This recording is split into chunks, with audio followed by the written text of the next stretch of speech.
జీవశాస్త్రంలో కణజాలాల గురించి చూస్తున్నాం. దానిలో జంతు కణం గురించి చూసాం, వృక్ష కణం గురించి చూస్తున్నాం. వృక్ష కణం లోపల ఉన్నటువంటి భాగాలలో లైసోజోమ్లు గురించి చూద్దాం. సో వృక్ష కణం యొక్క నిర్మాణాన్ని చూసినట్టయితే వృక్ష కణ నిర్మాణం మనకు ఈ విధంగా స్పష్టంగా కనిపిస్తుంది. వృక్ష కణం యొక్క కణ కవచం కానివ్వండి, దాంట్లో నుండి భాగాలు కానివ్వండి చూసినట్టే మనకు మైటోకాండ్రియాలు, గాల్జీ సంక్లిష్టాలు, లైసోజోమ్స్ స్పష్టంగా కనిపిస్తున్నాయి. కణకవచం యొక్క నిర్మాణం తీసుకుంటే మనకు గ్రీన్ రంగులో కనిపించేదంతా కూడా తీసుకున్నట్టయితే దాని యొక్క కణకవచం. దాని యొక్క లోపలి భాగం లోపల తీసుకున్నట్టయితే మనకు క్లోరోప్లాస్ట్ కనిపిస్తుంది. క్లోరోప్లాస్ట్కు పక్కవైపు కింది వైపు చూస్తుంటే మైటోకాండ్రియా కనిపిస్తుంది. పై వైపు నుంచి చూస్తే న్యూక్లియస్ కనిపిస్తుంది. ఆ పక్కన చూస్తుంటే గాల్జీ సంక్లిష్టాలు కనిపిస్తున్నాయి. మనకు గాల్జీ సంక్లిష్టాలు ఇక్కడ మరియు మనం స్పష్టంగా ఇక్కడ చూడవచ్చు. ఇక్కడ ఏదైతే మనం పాయింట్అవుట్ చేస్తున్నామో పాయింట్అవుట్ దగ్గర గాల్జీ సంక్లిష్టం చూస్తున్నాము. దాని కింద క్లోరోప్లాస్ట్ అనేది మనకు కనిపిస్తుంది. ఇక్కడ తీసుకున్నట్టయితే మనకు వెహికల్స్ అనేది ఇక్కడ స్పష్టంగా కనిపిస్తూ ఉంటుంది. ఇది మనకు వృక్షకణం యొక్క నిర్మాణంలో కనిపించేది. వృక్షకణ నిర్మాణం లోపల ఇంత ముందుకు చూసినట్టు దాంట్లో తీసుకున్నట్టయితే మనము దాని కంటిన్యూషన్గా లైసోజోములు ఇవి 3 రకాలు. ఒకటి ప్రాథమిక లైసోజోములు. ఇవి గోళాకారంగా ఉండి జీర్ణక్రియ ఎంజైములను కలిగి ఉంటాయి. ఉదాహరణకు తీసుకున్నట్లయితే హైడ్రోలైటిక్ మరియు ఫాస్టోలైటిక్ ఎంజైమ్లను కలిగి ఉంటాయి. ఇవి లైసోజోమ్ యొక్క స్ట్రక్చర్ను చూసినట్లయితే మనకు స్పష్టంగా కనిపిస్తూ ఉంటుంది. లైసోజోమ్ యొక్క స్ట్రక్చర్ చూస్తే లైసోజోమ్ అనేది మనకు ఈ రకంగా కనిపిస్తూ ఉంటుంది. Lysosome is a lysome. Enzymic complex కనిపిస్తుంది, ఎంజైమ్ కాంప్లెక్స్ కనిపిస్తుంది. తర్వాత ఫోటోఫిల్ నిర్మాణాలు కనిపిస్తున్నాయి, మనకు ప్రోమ్ నిర్మాణాలు కనిపిస్తున్నాయి. లోపల ఉన్న లైసోజోమ్ యొక్క నిర్మాణం అనేది స్పష్టంగా ఇక్కడ గమనించవచ్చును. సో ద్వితీయ లైసోజోములు ఇవి గోళాకారంలో ఉండి జీర్ణింపబడే ఆహార పదార్థాలతో ఉంటాయి. ఉదాహరణకు తీసుకుంటే ఆహార అణువులు, సూక్ష్మజీవరాశులు. తృతీయ లైసోజోములు ఇవి కూడా గోళాకారంలో ఉంటాయి. జీర్ణం కాని ఆహార పదార్థాల అవశేషాలతో నిండి ఉన్న లైసోజోములు ఇవి. కణములో ఆహార కొరత ఏర్పడినప్పుడు లైసోజోములు విచ్ఛిత్తికి గురి అయి వాటిలోని జీర్ణక్రియ ఎంజైము కణద్రవ్యంలోకి విడుదల చేసి ఇతర కణాంగాలకు విచ్ఛిత్తికి గురిచేసి కణ మరణానికి కారణమవుతాయి. కావున వీటిని కణ ఆత్మహత్య కోశాలు లేదా సూసైడియల్ బ్యాగ్స్ అంటారు, లేదా స్వయం విచ్ఛిత్తి సంచులు అంటారు. మళ్ళొకసారి దీన్ని పరిశీలన చేసి చూసినట్టయితే చూడండి, తృతీయ లైసోజోముల లోపల వస్తుంది. మనకు కణములో ఆహార కొరత ఏర్పడినప్పుడు ఏమవుతుందంటే ఆటోమేటిక్గా లైసోజోములు అనేవి విచ్ఛిత్తికి గురి అయి జీర్ణక్రియ ఎంజైమ్ కణద్రవ్యంలోకి విడుదల చేసి ఇతర కణాంగాలను విచ్ఛిత్తికి గురి చేసి కణ మరణానికి కారణమవుతాయి. కావున వీటిని కణ ఆత్మహత్య కోశాలు అని అంటారు, లేదా వీటిని ఇంకేమంటామంటే సూసైడల్ బ్యాగ్స్ అంటాము, లేదా స్వయం విచ్ఛిత్తి సంచులు అంటారు. సో కణాంతర్గ జీర్ణక్రియలో ప్రముఖమైనటువంటి పాత్ర పోషిస్తూ టోపీజే, హెటిరోపేజీలలో పాల్గొంటాయి. ఇవి ముఖ్యంగా తీసుకున్నట్టయితే లైసోజోమ్లు ఆటోపేజీగా ఉంటాయి. కణము లోపల ఆహార పదార్థాల సేకరణ, కణము లోపల క్రియారహితమైన అణుఘటకాలను కణము లోపే జీర్ణం చేయటని ఆటోపేజీ అంటాము. అంటే ఇక్కడ బాగా గమనించాలి, ఆటోపేజీ అంటే లైసోజోమ్ లోపల కణము లోపల ఆహార పదార్థాలను కణము లోపల క్రియారహితమైన అణుఘటకాలను కణము లోపే జీర్ణం చేయటం. అంటే కణము లోపలి భాగం లోపలనే అణుఘటకాలు ఉంటాయి, ఆహార పదార్థాలు ఉంటాయి. ఈ రెండింటిని మొత్తాన్ని కూడా తీసుకొని కణము లోపలనే జీర్ణం చేసినట్లయితే దాన్ని ఆటోపేజీ అంటాము. సో హెటిరోపేజీ కణానికి వెలుపల గల పదార్థాలను కణము లోపల జీర్ణం చేయటని హెటిరోపేజీ అంటారు. పెరాక్సిసోములను కనుగొన్నటువంటి వారు ఎవరంటే రోడిన్ 1954 సంవత్సరం లోపల కణము లోపల పెరాక్సిసోములను కనుగొనడం జరిగింది. ఇవి లైపోప్రోటీన్ పొరతో కప్పబడి ఉంటాయి. ఇవి గోళాకారంగా ఉంటాయి. పెరాక్సిజోములు అనేవి లైపోప్రోటీన్ నిర్మితమై ఉంటాయి.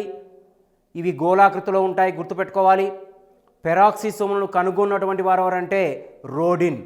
ఏ సంవత్సరంలోనంటే 1954 సంవత్సరం లోపల వీటిని కనుగొనడం అనేది జరిగింది.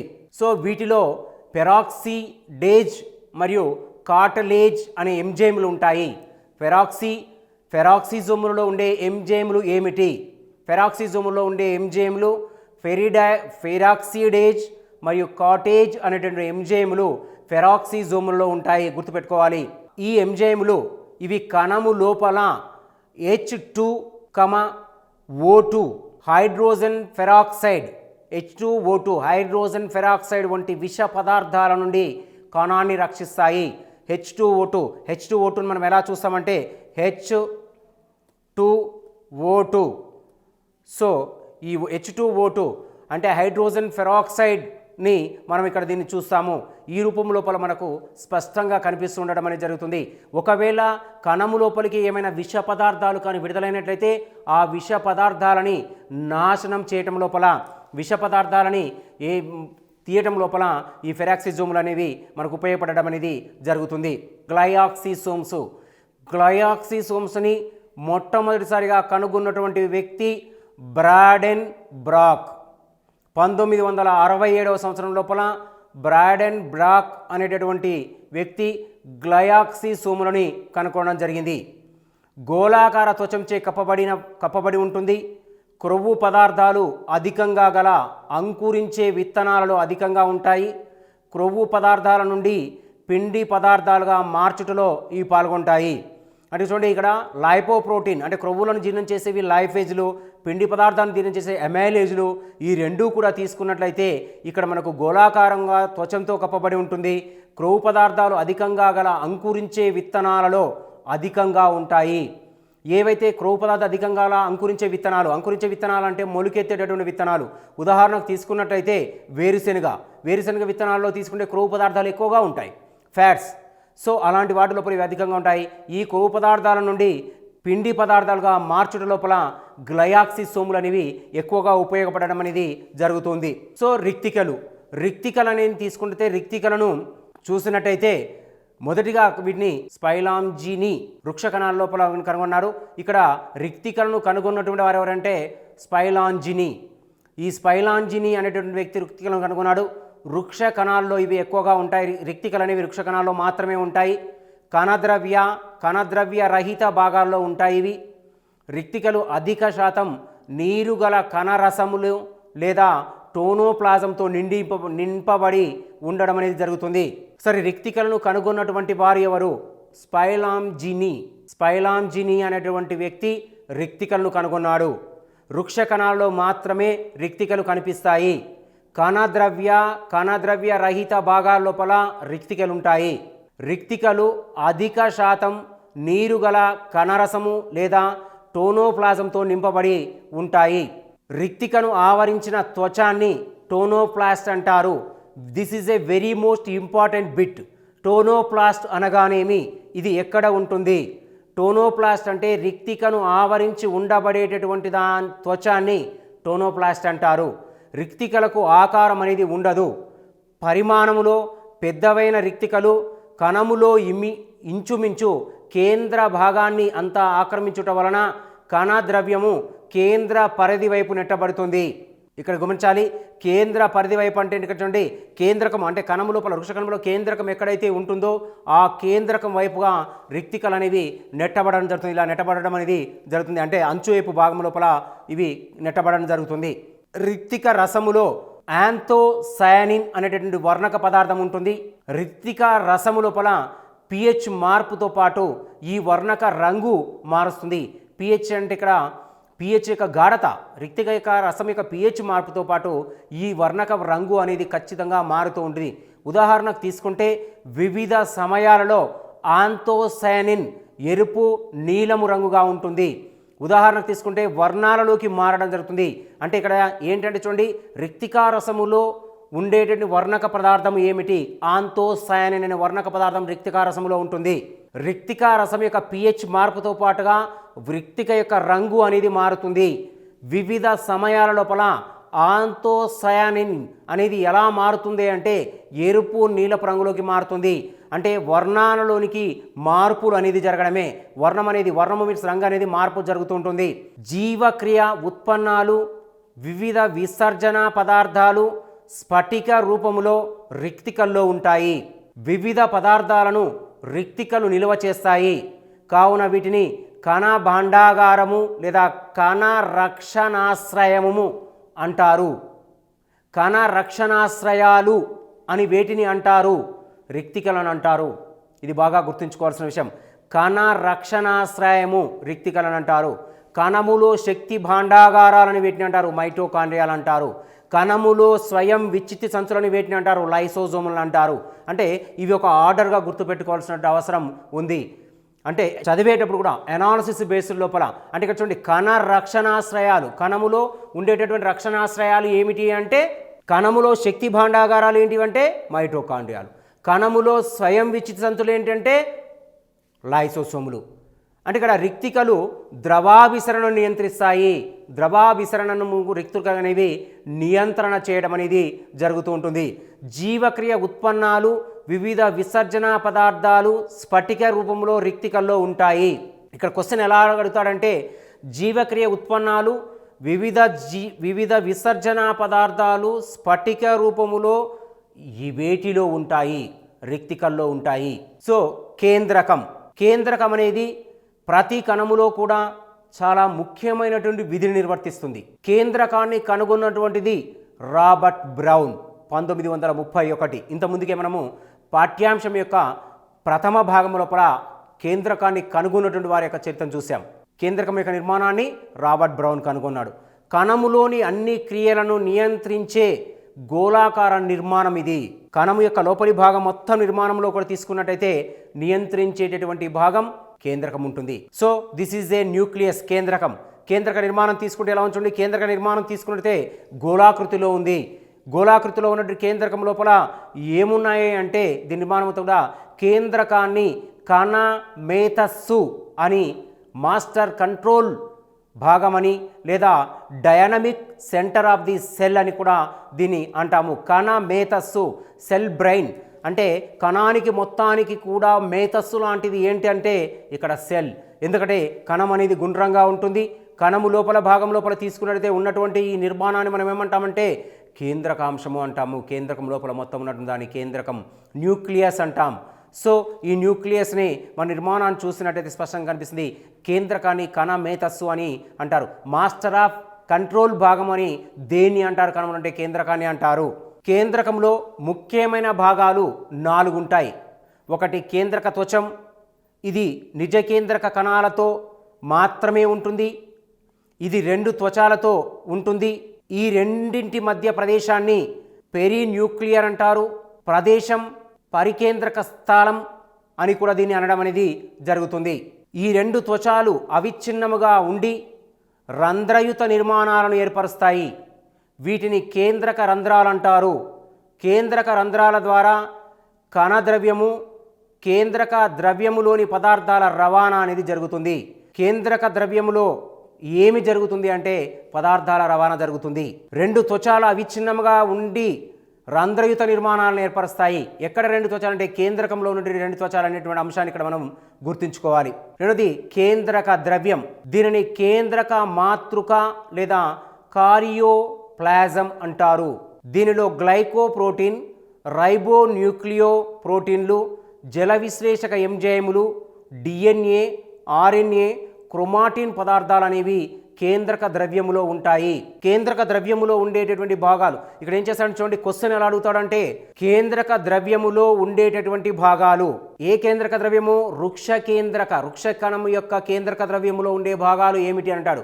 కిందేమిస్తాడంటే గ్లైకోప్రోటీన్, రైబోన్యూక్లియోప్రోటీన్, జల విశ్లేషక ఎంజైములు, డిఎన్ఏ, ఆర్ఎన్ఏ, క్రోమాటిన్ పదార్థము అని ఇచ్చేసేసి కిందేం చేస్తాడంటే దాని పక్క నుంచి మళ్ళీ తీసుకుంటే వేరే పదార్థాల్లో తీసుకుంటే న్యూక్లియోటైడ్, రైబోప్లాస్ట్లు, క్లోరోప్లాస్ట్లు, క్రోమోప్లాస్ట్లు అని ఇచ్చేసి కింద ఏ ఇచ్చేసి గ్లైకోప్రోటీన్, రైబోన్యూక్లియోటైడ్ ప్రోటీన్, అటుపక్కగా తీసుకుంటే బిలో సెకండ్ వన్లో జల విశ్లేషక ఎంజైములు, థర్డ్ వన్లో తీసుకుంటే అన్యు అని లేదా ఫోర్త్ వన్లో తీసుకుంటే ఏది కాదు అనడానికి ఆస్కారం ఉంది. అప్పుడు దాంట్లో ఫస్ట్ 1 సెకండ్ చూస్ చేసుకొని ఆన్సర్ చేయాల్సి ఉంటుంది. అంటే ఎనాలిసిస్ బేస్ లోపల ఆన్సర్ అనేది ఎట్లా ఉంటుందంటే జతపరచు రూపంలో కూడా ఇవ్వడానికి ఆస్కారం ఎక్కువగా ఉంటుంది. కాబట్టి కేంద్రక ద్రవ్యము లోపల అంటే వృక్ష కేంద్రక ద్రవ్యంలో ఉన్న అంశాలని గుర్తుపెట్టుకోవాల్సిన అవసరం ఉంటుంది. క్రోమాటిన్ పదార్థం కేంద్రకములో గాఢవర్ణము కలిగి చిక్కపడిన ఉన్న దారాల వంటి నిర్మాణాన్ని క్రోమాటిన్ పదార్థం అంటారు.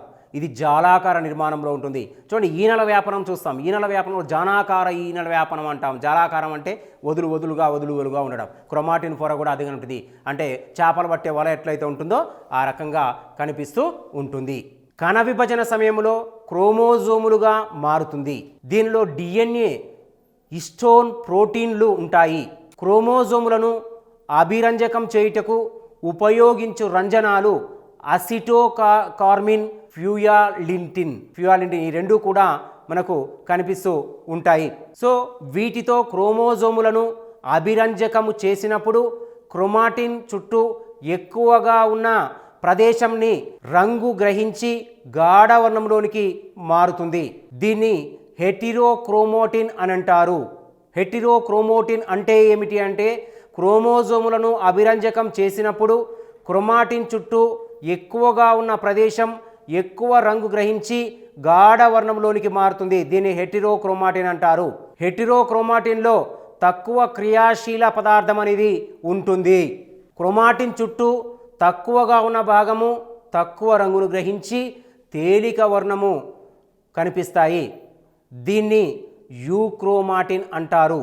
యూక్రోమాటిన్లో జన్యు పదార్థము క్రియాశీలకంగా ఉంటుంది. హెటిరోక్రోమోటిన్, యూక్రోమోటిన్ భాగాలలో భిన్న రీతులలో జరిగే అభిరంజన చర్యను హెటిరోపిక్నోసిస్ అంటారు. హెటిరోపిక్నోసిస్ అంటే యూక్రోమాటిన్ భాగాలలో భిన్న రీతులలో జరిగే అభిరంజనను హెటిరోపిక్నోసిస్ అని అంటారు. నాలుగోది కేంద్రకాంశం. వీటిని ప్లాస్మా సోములు అని కూడా అంటారు. వీటిని మొదటగా కనుగొన్నది పాంటానా. నిజ కేంద్రక కణాల కేంద్రకములో 1 లేదా 2 ముదురు రంగు గుండ్ర నిర్మాణాలు ఉంటాయి.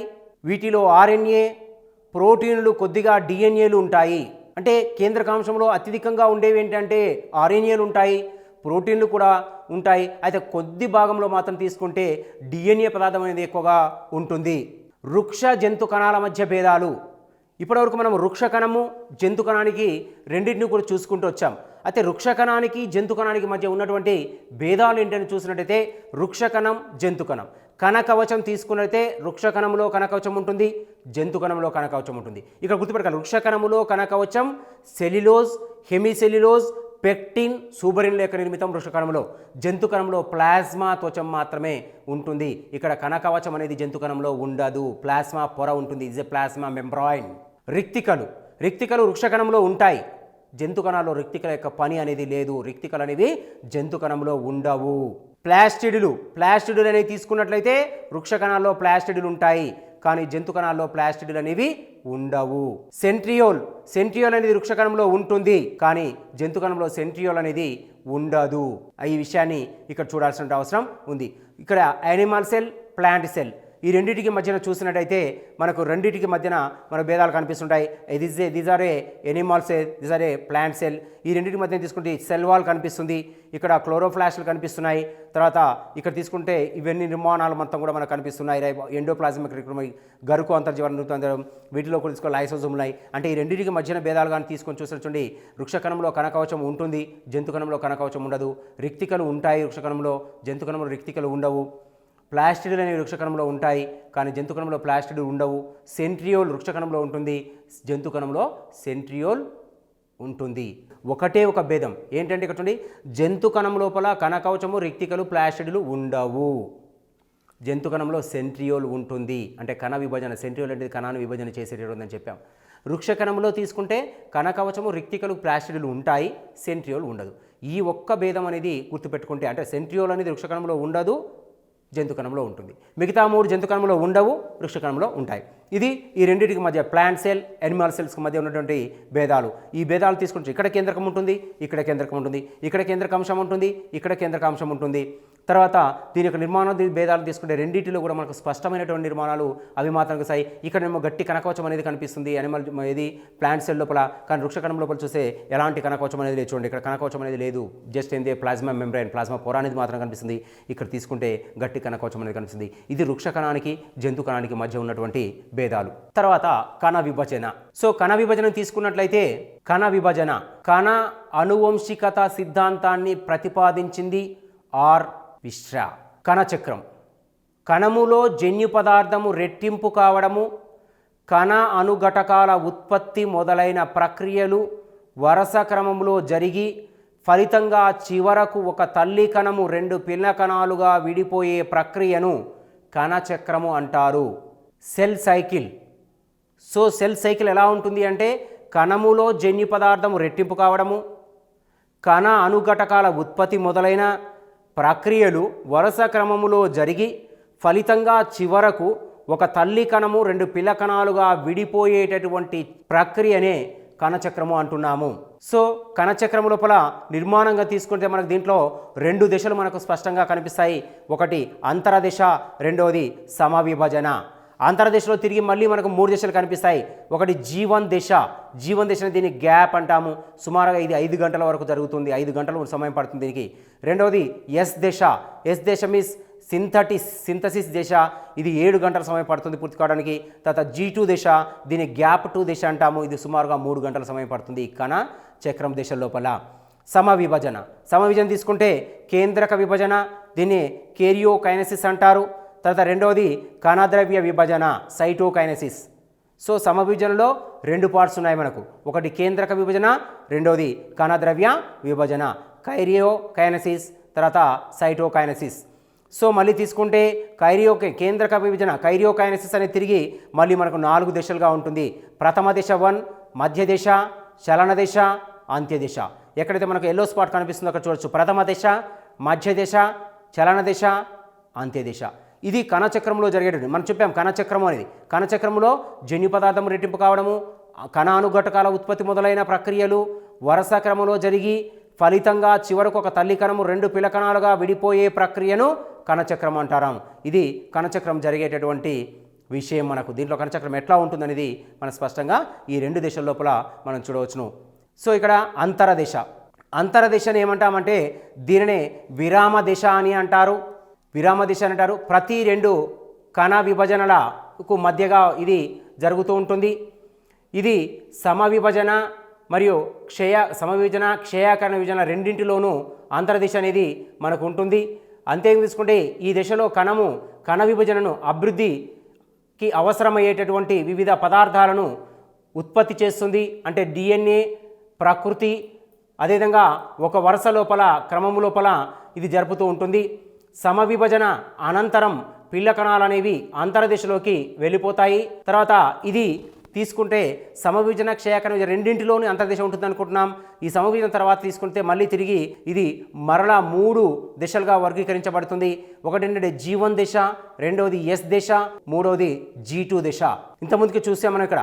మన దీంట్లో చూస్తే చూడండి మనకి ఇక్కడ కనిపిస్తుంది అంతర్విభజన దశ లోపల 3 ఉపదశలు కనిపిస్తున్నాయి. G1 దశ గ్యాప్ 1 5 అవర్స్ జరుగుతుంది ఇది. నెక్స్ట్ ఎస్ దశ 7 అవర్స్ జరుగుతుంది. గ్యాప్ 2 దశ అంటే G2 దశ 3 అవర్స్ జరుగుతుంది. సో ఈ దశలే మనకు అంతర విభజన లోపల మరి మనం చూడడానికి అవకాశం ఉంది. సో ఇక్కడ దీంట్లో ఫస్ట్ వన్ తీసుకుని చూడండి మనకు G1 దశ. ఇది సమవిభజన లోపల జరిగేటువంటి దశ. DNA ప్రకృతి మధ్య ఉన్న దశ ఇది. DNA ప్రకృతికి మధ్య సమవిభజనకు మధ్య జరిగేటువంటి దశని G1 దశ అంటారు. ఇది అత్యంత క్రియాశీలత కలిగినటువంటి దశ. ఈ దశలో కణ వైశాల్యం అనేది పెరుగుతుంది. RNA ప్రోటీన్ల యొక్క సంశ్లేషణ అనేది ఈ దశలో జరుగుతుంది. తర్వాత తీసుకుంటే ఎస్ దశ. ఈ ఎస్ దశని సంశ్లేషణ దశ అని అంటారు.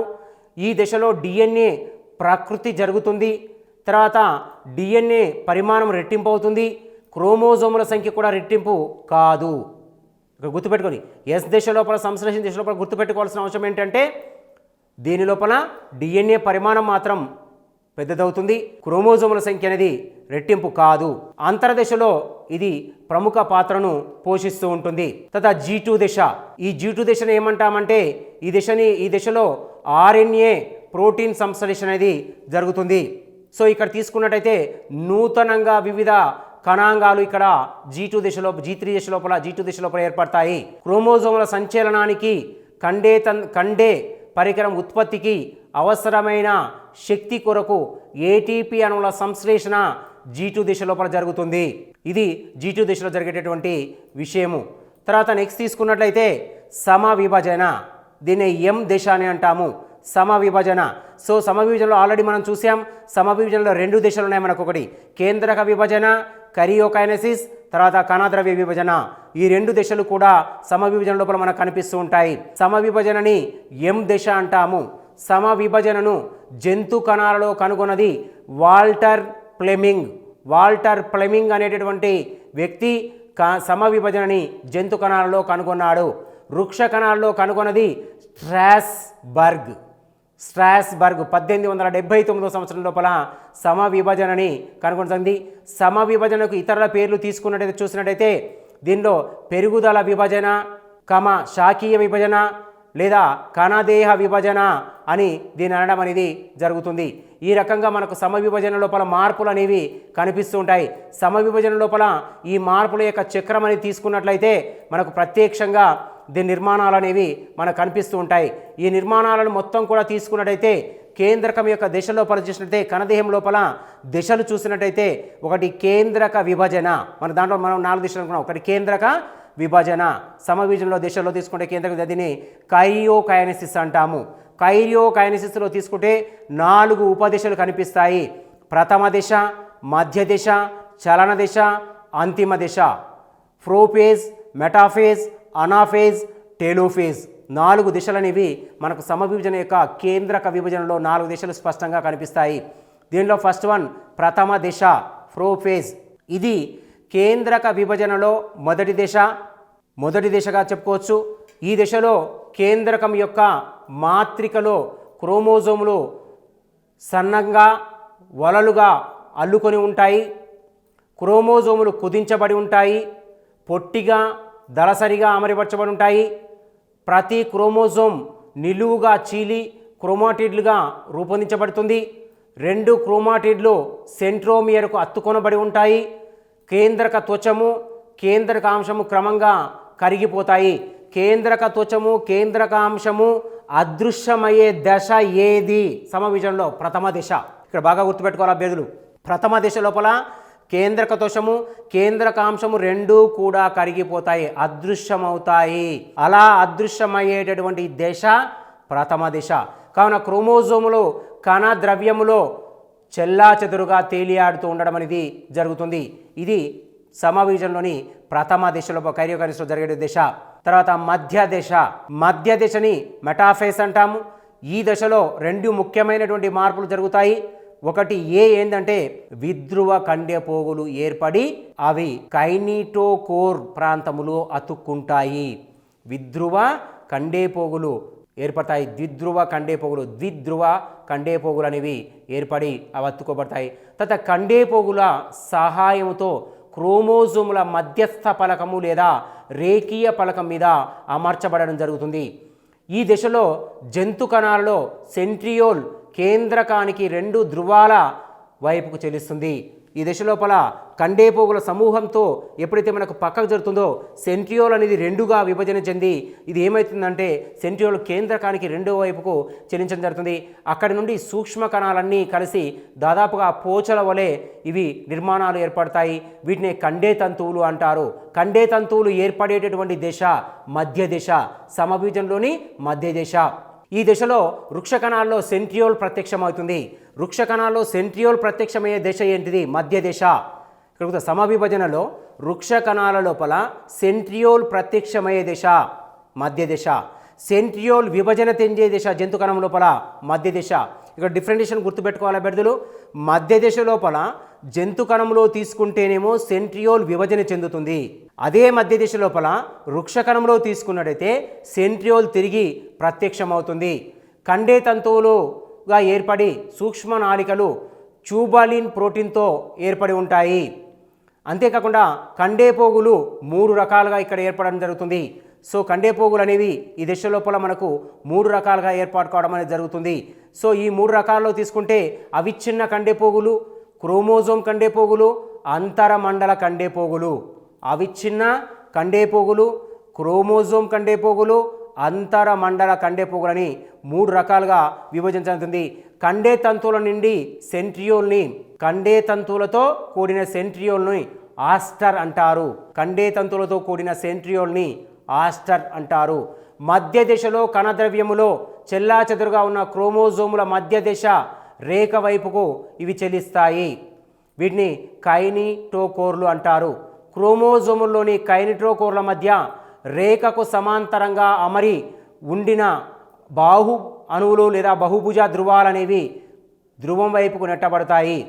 క్రోమోజోములు అన్నీ మధ్య రేఖీయంపై క్రమ పద్ధతిలో అమరి ఈ నిర్మాణం అని మధ్య దశల పలకను చూడొచ్చు. అంటే క్రోమోజోమ్స్ అన్నీ కూడా తీసుకుంటే మధ్య దశ లోపల ధ్రువాల వైపు నుంచి అంటే కణం అనేది విభజన చెంది క్రోమోజోమ్స్ అని కూడా మధ్య భాగం లోపలికి రావడం అనేది జరుగుతుంది, మధ్య దశ లోపలికి వస్తాయి. అంతేకాకుండా తీసుకుంటే మధ్య పలకం దశలో క్రోమోజోములు బాహుకణ ద్రవ్యంలో స్వేచ్ఛగా తేలియాడుతూ ఉండడం అనేది జరుగుతుంది. స్పష్టంగా ఇవి తేలియాడుతూ మనకు కనిపించడం అనేది జరుగుతుంది. అంటే క్రోమోజోములు మధ్య పలకం దగ్గరికి వస్తే దాన్ని మధ్య దశ అంటాము. ఇది మధ్య దశగా చెప్పవచ్చును. నెక్స్ట్ చలన దశ, మూడోది చలన దశ అనాఫేజ్.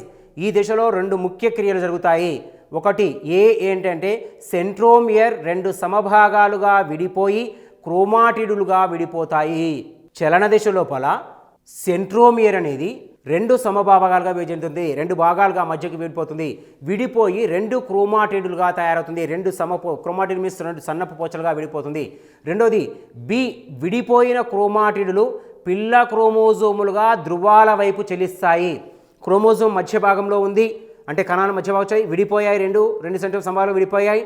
విడిపోయిన తర్వాత ఈ క్రోమాటిడ్ అనేవి 2 పిల్ల క్రోమోజోములుగా ధ్రువాల వైపుకు నెట్టబడడం అనేది ఇక్కడ జరుగుతూ ఉంటుంది. ఇలా మనకు ఈ 2 దశల లోపల మనకు మార్పులు అనేవి కనిపించడం అనేది జరుగుతుంది. సో ధ్రువాల వైపుకు వెళ్ళినటువంటి క్రోమోజోములు అనేవి పిల్ల సెంట్రోమియర్తో పాటుగా విడిపోయి మధ్య రేఖీయాలుగా ఏర్పాటు కావడం జరుగుతుంది. ఈ క్రోమోజోములు అనేవి కండే పోగులుగాను తర్వాత చెలించేటువంటి పోగులుగా అవుతాయి. వీటిని వాల్ అంటారు. ఇవి స్థానాంతరగతంగా ఉండడం అనేది జరుగుతూ ఉంటుంది. లాస్ట్ 1 దశ అంతిమ దశ టేలోఫేజ్ అంటాం.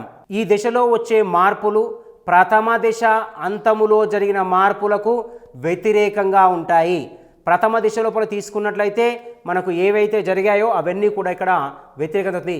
క్రోమోజోములు ధ్రువాల వద్ద పలుచబడి నిర్దిష్ట ఆకారంగా మార్చబడడం అనేది జరుగుతుంది. సో అక్కడైతే క్రోమోజోమ్స్ మరి పలచబడి మారుతుంది అంటే కండే తంతువులు అదృశ్యమవుతాయి. ఇక్కడ కండే తంతువులు అక్కడ మన అదృశ్యమైపోతాయి. కేంద్రక త్వచం ఇతర కేంద్రక నిర్మాణాలు తిరిగి ప్రత్యక్షమవుతాయి. కేంద్రక త్వచాలనేవి తిరిగి ప్రత్యక్షమవుతాయి. క్రోమోజోమ్ నుండి కేంద్రకాంశము న్యూక్లియోజెనిసిస్ అనే ప్రక్రియ ద్వారా తిరిగి ప్రత్యక్షమవుతాయి. ప్రతి తల్లి కణములో 2 ధ్రువాల వద్ద 2 కేంద్రకాలు అనేవి ఇక్కడ ఏర్పాటు కావడం జరుగుతుంది. అంతిమ దశ ప్రథమ దశ లోపల ఏవైతే అదృశ్యమయ్యాయో తిరిగి అంతిమ దశ లోపల అవి ప్రత్యక్షమవుతాయి. అంటే కండే తంతువులు అక్కడ కనిపిస్తాయి, ఇక్కడ అదృశ్యమైపోతాయి. తర్వాత కేంద్రకంలో ఉన్నట్టు క్రోమోజోమ్ నుండి కేంద్రకాంశము న్యూక్లియోజెనిసిస్లు అనేవి ప్రక్రియలు 2 కూడా ప్రత్యక్షమవుతాయి. ప్రతి తల్లి కణం కూడా 2గా అంతిమంగా ఏర్పడి 2 పిల్ల కణాలుగా ఏర్పాటు కావడం అనేది జరుగుతూ ఉంటుంది. సో సమవిభజనలో 2వ దశ కణద్రవ్య విభజన సైటోకైనసిస్. సో సైటోకైనసిస్ దశలో తీసుకున్నట్టయితే మనకు చూడండి, సైటోకైనసిస్ లోపల మనకు ఈ దశలో జంతు కణాలలో మధ్య పలకం వద్ద ఒక కొత్త కణత్వచం ఏర్పడి 2 పిల్ల కణాలు విభజించబడతాయి. వృక్ష కణాలలో కొత్త కణకవచం మధ్య పలకం వద్ద ఏర్పడుతుంది. ఈ మధ్యలో ఈ 2 అంశాలను గుర్తుపెట్టాలి. జంతు కణాల మధ్యలో మధ్య పలకం ఒక కొత్త కణత్వచం నుండి ఏర్పడుతుంది, 2 పిల్ల కణాలుగా విభజించబడతాయి దీంట్లో వృక్ష కణం లోపల. అదే వృక్ష కణంలోకి వచ్చేసరికి వృక్ష కణాలలో కొత్త కణకవచం మధ్య పలకం ఏర్పడుతుంది. జంతు కణంలో చూడండి, కణద్రవ్యంలో జంతు కణాల మధ్య పలకం వద్ద ఒక కొత్త కణత్వచం ఏర్పడి 2 పిల్ల కణాలుగా విభజించబడతాయి. ఈ అంశాన్ని కణద్రవ్య విభజనలో సైటోకైనసిస్లో స్పష్టంగా గుర్తుపెట్టుకోవాల్సిన అవసరం ఉంది. అంతేకాకుండా ఈ దశలో కండేపోగులు అవశేష అవయవాల కణాల మధ్య రేఖ ప్రాంతంలో పీపా ఆకార నిర్మాణాన్ని ఏర్పరుస్తాయి. కండేపోగులు అనేవి మధ్య భాగంలోకి ఏర్పడతాయి. ఎట్లా ఉంటాయి? పీపా ఆకారం ఒక సీసా ఆకారం లోపలికి వెళ్తాయి. దీన్ని మనం ఏమంటామంటే ప్రాగ్మోప్లాస్ట్ అంటారు. గాల్జీ సంక్లిష్ట కోశాలు ప్రాగ్మాప్లాస్ట్లకు చేరి పెక్టిన్ పదార్థాలను విడుదల చేస్తాయి ఈ దశ లోపల. ఫలితంగా ప్రాగ్మాప్లాస్ట్లు ద్రవరూప కణఫలకంగా ఏర్పడతాయి. కణఫలకము కేంద్రక ప్రసార క్రమంలో కొనసాగి పలకాలకు ఇరువైపులా ఉన్న కణకవచం చేరుతుంది. చివరకు అనేక భౌతిక రసాయన మార్పులకు గురి అయి గరిష్టమైనటువంటి గట్టి పొర అనేది ఏర్పడుతుంది.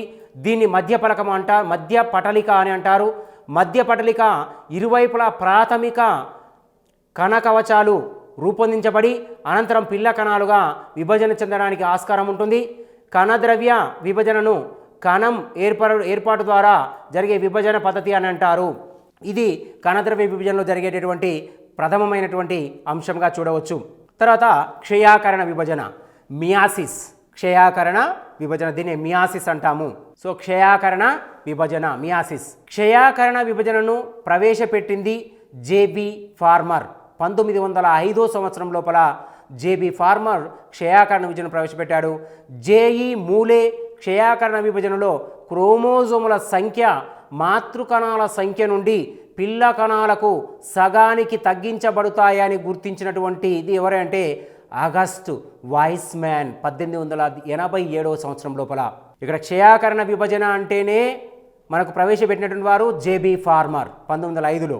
జేఈ మూలే ఏమంటాడంటే క్షయాకరణ విభజనలో క్రోమోజోముల సంఖ్య మాతృకణాల సంఖ్య నుండి పిల్ల కణాలకు సగానికి తగ్గించబడుతుందని చెప్పాడు. దీని విషయాన్ని చెప్పింది అంటే ఆగస్ట్ వైస్మ్యాన్ 1887 సంవత్సరం లోపల మనకు చెప్పడం జరిగింది. అంటే క్రోమోజోముల క్షయాకరణ ప్రక్రియలో వృక్షాలలో నిర్దిష్టించినటువంటి వారు స్ట్రాన్స్బర్గ్. వృక్షాల్లో చెప్పినటువంటి వారు క్రోమోజోముల క్షయాకరణ ప్రక్రియను వృక్షాల్లో నిర్ధారించింది స్ట్రాస్బర్గ్. క్షయాకరణ విభజనను జరుపుకునే కణజాలాలను మియాసైట్లు అంటారు.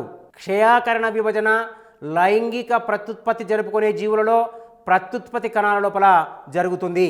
ఇది ప్రత్యుత్పత్తి కణాల లోపల స్పష్టంగా జరుగుతూ ఉంటుంది. క్షయాకరణ విభజన మొక్కలలో కింది విధంగా జరుగుతుంది.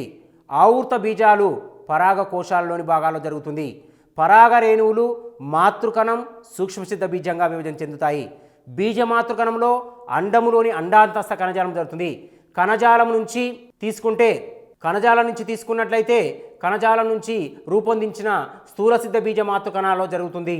అంటే ఇక్కడ చూడండి, వివృత బీజాల్లో తీసుకుంటే ఎలా ఉంటుందంటే వివృత బీజాల్లో సూక్ష్మసిద్ధ బీజాశయ మాతృకణం ఏర్పడుతుంది వివృత బీజాల లోపల, తర్వాత స్థూలసిద్ధ బీజ మాతృకణం ఏర్పడుతుంది.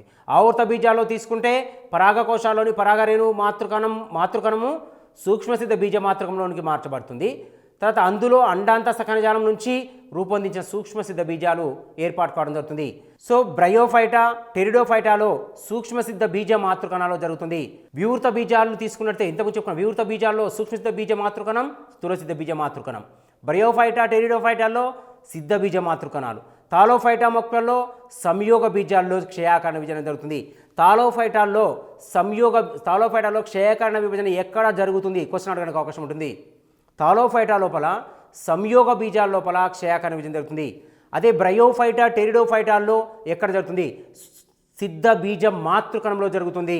వివృత బీజాల్లో ఎక్కడ జరుగుతుంది? సూక్ష్మ సిద్ధ బీజ మాతృకణం, స్థూల సిద్ధ బీజ మాతృకణంలో జరుగుతుంది అనే విషయాన్ని ఇక్కడ తెలుసుకోవాలి. క్షయాకరణ విభజన సంయోగ బీజాల ఉత్పత్తి సమయంలో లేదా లైంగిక కణాల పక్వ దశకు చేరే సమయంలో జరుగుతుంది. ప్రతి జీవి తన జీవిత చక్రాన్ని సంయుక్త బీజ నుండి ప్రారంభిస్తుంది. అందువల్ల ద్వయస్థితిక జీవులలో ప్రతి కణములో 2 జట్ల క్రోమోజోమ్స్ ఉంటాయి. ఇందులో ఒకటి స్త్రీ, ఒకటి పురుష జనకాలు 2 ఉంటాయి. అంటే ప్రతి క్రోమాటిడ్లో ఒకటి తీసుకుంటే పురుష బీజ లక్షణం కలిగిన ఒక క్రోమాటిడ్ ఉంటుంది, క్రోమోజోమ్ ఉంటుంది. స్త్రీ బీజకు సంబంధించిన ఒక క్రోమోజోమ్ అనేది ఇక్కడ ఉంటుంది. సో ఇది ఈ విధంగా కలిసి ప్రతి జీవి కలిసి ఏర్పడి దీన్ని ఏమంటామంటే సంయుక్త బీజం అంటాం. జైగోట్ అనేది ఏర్పడుతుంది. ద్వయస్థితిక జీవుల జీవితంలో ఒక దిశలో క్రోమోజోముల సంఖ్య సగానికి తగ్గించబడతాయి. ఈ విధంగా జరగని ఎడల ప్రతి తరములోని ఫలదీకరణ వల్ల క్రోమోజోముల సంఖ్య రెట్టింపు అయి బహుస్థితికాలు ఏర్పడి జీవుల్లో ఊహించని లక్షణాలు అనేవి మార్పుల్లోకి రావడం అనేది జరుగుతుంది. ఇలా మార్పులోకి వచ్చేటటువంటి స్థితిని మనం ఏమంటామంటే ఆ దశ లోపల ప్రత్యేకమైనటువంటి దశగా దీన్ని తీసుకోవచ్చు.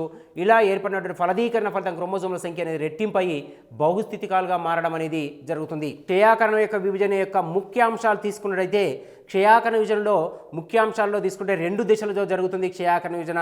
ఒకటి క్షయాకరణ విభజన 1, క్షయాకరణ విభజన 2. క్షయాకరణ విభజన 1, క్షయాకరణ విభజన వస్తుంది. 2 దశలలో ముందుగా అంతరదశ అనేది ఉంటుంది. 2 దశలలో అంతర్దిశ అనేది ఉంటుంది. కానీ 2వ క్షయాకరణ విభజనకు ముందున్న అంతర్దిశలో ఎస్ దిశ ఉండదు. ఇక్కడ చూడండి, 2 దిశలలో ముందుగా అంతర్దిశ అనేది ఉంటుంది. కానీ 2వ క్షయాకరణ విభజన దశకు ముందున్న అంతర్దిశలో ఎస్ దిశ ఉండదు. క్షయాకరణ విభజన యొక్క 2 దశలలో DNA ప్రకృతి ఒకేసారి జరుగుతుంది. డిఎన్ఏ యొక్క ప్రకృతి అనేది ఒకేసారిగా జరగడం జరుగుతుంది. క్షయాకరణ విభజనలో అంతంలో ఒక మాతృకణం నుండి 4 పిల్ల కేంద్రకాలు ఏర్పడతాయి. క్షయాకరణ విభజన జరిగిన తర్వాత ఒక పిల్ల కణం నుంచి 4 పిల్ల కేంద్రకాలు, ఒక మాతృకణం నుండి 4 పిల్ల కేంద్రకాలు ఏర్పడతాయి. సమజాతీయ క్రోమోజోమ్స్ ఉత్పత్తి అవుతాయి. ఈ సమజాతీయ క్రోమోజోమ్స్ ఎలా ఉంటాయంటే ద్వయస్థితిక జీవుల్లో స్త్రీ పురుష జనకాలకు చెందిన 2 క్రోమోజోమ్లో ఒకే పరిణామంలో ఒకే రకంగా ఉండే క్రోమోజోములను సమజాతీయ క్రోమోజోములు అంటారు. సమజాతీయ క్రోమోజోములు అనగానేమి? ద్వయస్థితిక జీవులలో స్త్రీ పురుష జనకాలకు చెందిన 2 క్రోమోజోములలో ఒక పరిమాణములో ఒక రకంగా ఉండే క్రోమోజోములను సమజాతీయ క్రోమోజోములు అంటారు. ప్రతి సమజాతీయ క్రోమోజోము జతను బైవాలెంట్ అంటారు. సోదర క్రోమాటిడ్లు ఉంటాయి. ఇక్కడ సోదర క్రోమాటిడ్లు అనేవి బైవాలెంట్ క్రోమోజోములుగా మనకు మార్పులు చెందడం అనేది జరుగుతుంది. సో ఇక్కడ అంతేకాకుండా కాస్మెటేటా అనేటువంటి క్రోమోజోమ్ ఉంటాయి. ఇవి సోదర క్రోమాటిడ్ల నిర్మాణాన్ని ప్రేరేపితం చేస్తూ ఉండడం అనేది జరుగుతూ ఉంటుంది. క్రోమోజోముల లోపల తీసుకుంటే ప్రతి క్రోమోజోములో ఒకటి తీసుకుంటే మియాఫేజ్ దశ లోపల డిఎన్ఏ యొక్క నిర్మాణం వలన మనకు ప్రత్యేకమైన నిర్మాణాలు అనేవి ఏర్పడతాయి. వీటిలో తీసుకుంటే పాకెటిన్ చతుస్కాలు అంటారు. క్రోమోటిడ్లుగా చీలి బైవాలెంట్ 4 క్రోమోటిడ్లుగా కనిపిస్తాయి. ఇలా కనిపించేటటువంటి దశని పార్టికిన్ చతుస్కాలు అంటారు. సో కణచక్రం కానీ తీసుకున్నట్లయితే క్షయాకరణ విభజనలో కణచక్రం, క్షయాకరణ విభజన మియాసిస్లో కణచక్రం కానీ తీసుకున్నట్లయితే మనకు ప్రత్యేకమైనటువంటి నిర్మాణం లోపల కనిపిస్తూ ఉంటుంది.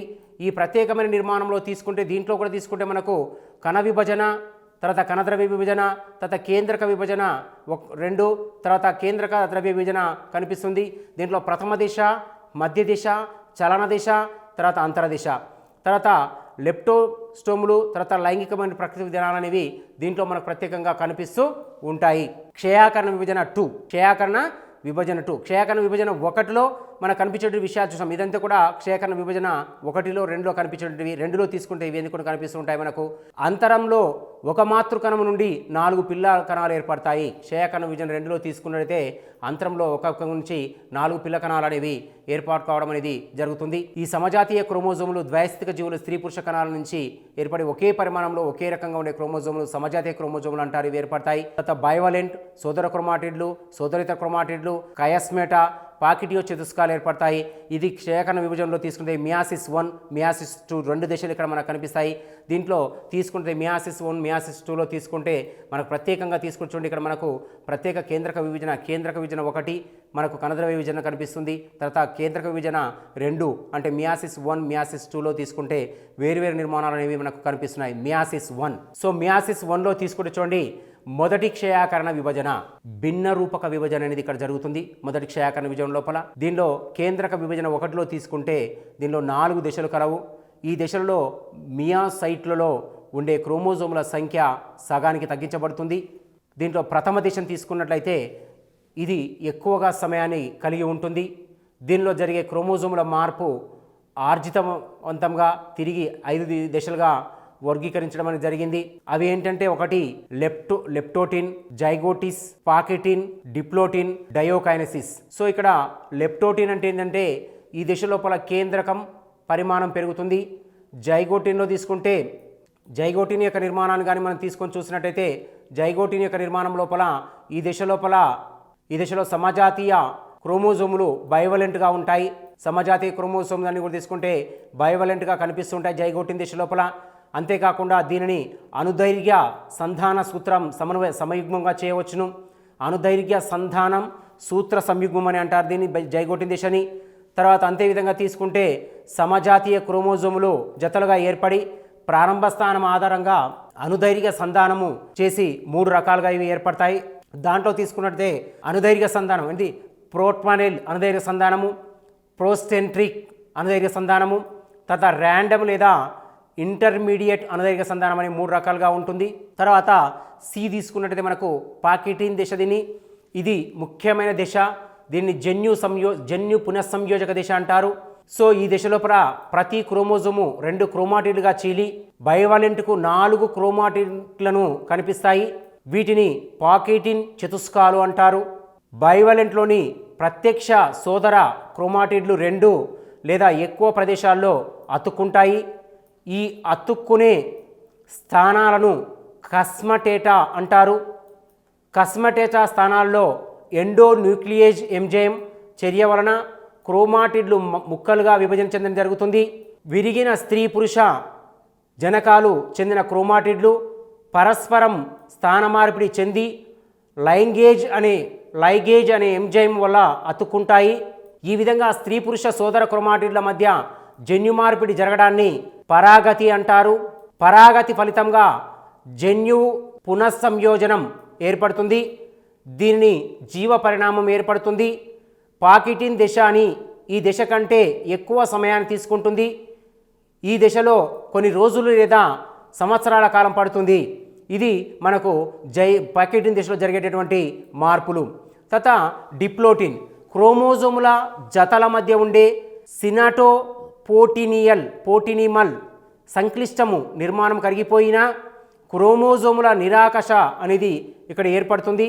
క్రోమోజోముల యొక్క నిరాకష అనేది ఇక్కడ మనకు స్పష్టంగా కనిపిస్తుంది. ఈ నిర్మాణం లోపల తీసుకున్నట్లయితే ఈ నిర్మాణం లోపల స్పష్టమైనటువంటి నిర్మాణాలని మనకు కనిపిస్తాయి. అంతేకాకుండా తీసుకుంటే ప్రతి బైవలెంట్ లోపల 2 క్రోమోజోములు అనేవి వికర్షించబడి ఒకదానికి ఒకటి దూరంగా చెలించి కయస్మేటా స్థానాల లోపల మాత్రమే ఒకదానికొకటి అతుక్కొని ఉంటాయి. ఈ దశలో కయస్మాటాలు స్పష్టంగా ఎక్స్ ఆకారంలో కనిపిస్తాయి పాకెటిన్ దశ లోపల, డిప్లోటిన్ దశ లోపల. తర్వాత వినిమయం అనేది ఇక్కడ జరుగుతుంది. డయాకైనసిస్ సమజాతీయ క్రోమోజోముల మధ్య వికర్షణ బలాల ప్రభావం వలన కయస్మాలు క్రోమోజోముల కొనలకు చెలిస్తాయి. క్రోమోజోమ్ ఏదైతుందో దాని యొక్క చివరి భాగాలకు చెలిస్తాయి. దీన్ని అంతిమ స్థిరీకరణము అంటాము. బైవలెంటులు పొట్టిగా దళసరిగా మారి కేంద్రక పరిధి వైపు చెలిస్తాయి. కేంద్రక అంశము కేంద్రక త్వచము అదృశ్యమై బైవోలెంట్ క్రోమోజోముల సంఖ్యలో విడుదలవుతాయి. తర్వాత మధ్య దశ ధ్రువాల నుండి కండే పరికరం ఏర్పడుతుంది. మూడోది చలన దశ. ఈ దశలో బైవాలెంట్లోని సమజాతీయ క్రోమోజోములు విడిపోయి సెంట్రోమియర్ కణ విభజన జరగకుండానే సమాన సంఖ్యలో క్రోమోజోములు ధ్రువాల వైపు చెలిస్తాయి. అంతిమ దశ ధ్రువాల వైపు చేరిన క్రోమోజోములు పొడవుగా మార్పులు జరగడం అనేది జరుగుతుంది. ఇది మియాసిస్ 2 రెండవ క్షయాకరణ విభజనలో ఈ విభజనను తీసుకున్నట్లయితే హోమియోటిఫిక్ విభజన అంటారు. ఇక్కడ ఏకస్థితిక క్రోమోజోములు కలిగిన కణం అనేది ఉంటుంది. ఏకస్థితిక క్రోమోజోములు కలిగిన కణం అనేది మనకు జరుపుకోవడానికి ఉపయోగపడుతుంది. చివరకు ఒక మాతృకణం ద్వారా 4 పిల్ల కేంద్రకాలు అనేవి ఏర్పాటు కావడం అనేది జరుగుతుంది. తర్వాత ప్రతి కేంద్రకంలో ఉండే క్రోమోజోముల సంఖ్య వాటి మాతృకణంలో ఉండే క్రోమోజోముల సంఖ్యకు సమానంగా ఉంటుంది. కేంద్రక విభజనలో తీసుకుంటే 4 దశలుంటాయి. ఇవి సమవిభజనలోని దశలను పోలి ఉంటాయి. తర్వాత కణద్రవ్య విభజన క్షయాకరణ విభజనలో ఉంటుంది. అంతము కాని క్షయాకరణ విభజనలో 2లో మార్పులు జరుగుతాయి.